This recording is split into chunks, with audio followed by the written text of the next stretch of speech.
Well, I will say my husband and I have had a similar journey in Activate.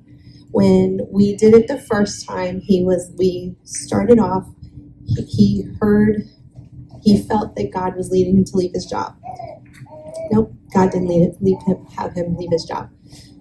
I started back in September thinking, I'm done in preschool. I do a preschool classroom, and I'm like, I'm done. I'm like, he's telling me I'm done. Somebody said to me something, and I was like, yeah, I'm not going to be here next year. And this peace came over me. I said, oh, I'm done. I'm not doing preschool next year. God has something else for me. Just like Kate was given that opportunity to sit down and rest, I ended up having a hysterectomy in December. And so December and January, spent all my time with the Lord reading books. I don't read books. I am not a reader. I am a children's book reader. I do not read adult books and actually read them. I get them to say, I'm going to read it. Never read it. I read 3 books. And I was like, God's leading me to more. God's leading me to something else. What are my passions about? Then Activate started. And I'm like, God's leading me to something else. Got to week 10 and 11 were my 2 weeks that kind of did that. And he started showing me more about my identities. When I walked into it, I was an advocate. I'm an advocate for my families, for my students.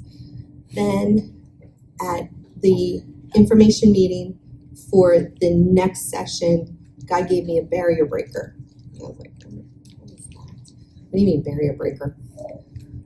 Well, going through Activate, he led me to realize I have to break the barriers of my mind, of what I set the limits on myself. I am not just a preschool teacher, which has led me to realize that I'm a guide. And what happened about 2 weeks ago, I thought I was leaving still, but then God, just as I was about to apply for a position, he was like, no, I want you to stay where you are.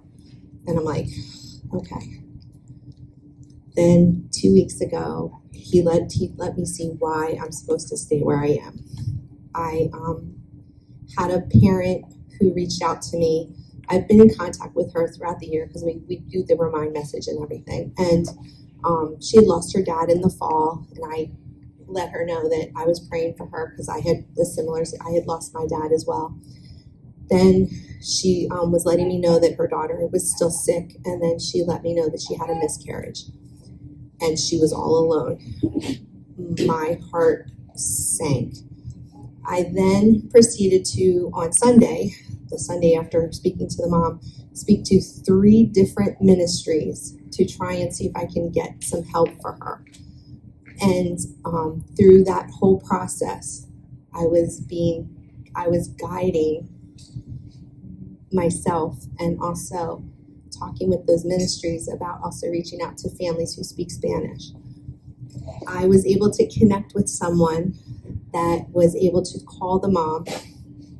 She called me back after she spoke with the mom. The mom was so grateful. They were on the phone for an hour.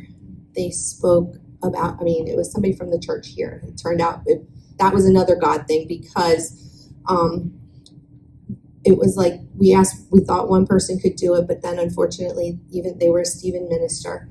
They weren't able to do it because they didn't feel fluent. She referred a friend. Turns out that the mom that spoke to me, Jessica, I work with her son at Tree of Life on Thursday nights. I was like, okay, this is not, you can only say this is God because I was like, oh my gosh, I know exactly who you are. And she's like, oh, I know exactly who you are now. So she spoke to the mom, hour-long conversation. Mom totally felt so relieved, was so grateful. And then when Jessica called me back, we were just sobbing on the phone how God had worked through both of us to help this mom. And she's like, I think I want to be a Stevens minister. And I said, you know what? I think I want to be one too. So I have downloaded the application. Yes. And it's in my house right now. Yeah. So God is leading because my heart is always to help people.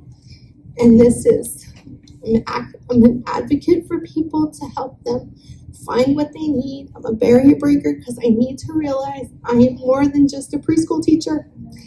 And I'm also guiding people to help them see God's love. Because he called me a symbol, but I'm not a symbol. Because in 1 Corinthians it says, if you don't show love, if you're a gong or a clanging cymbal, if you don't show love, because he convicted me to show love to my kids in my classroom. I am not a symbol. He called me a symbol, but I'm not a symbol because I'm showing love, and I want to show love to everybody and show them God's love as well. Girl, Yeah. I wanted to ask you what you're doing next. Do you want to share with the audience who they are to you so you could speak? Who share him in their what? You're asking me. She has to pretend that you guys are Oh, I'm sorry. I have to pretend that you're all 4-year-olds because I don't feel comfortable speaking to adults. So when I saw her backpack, I said, you brought that for me to think of everybody as 4-year-olds. She says, no, I have a different purpose. And then I saw it. But see, what you don't realize is I have timers just like that in my classroom, so that worked as well.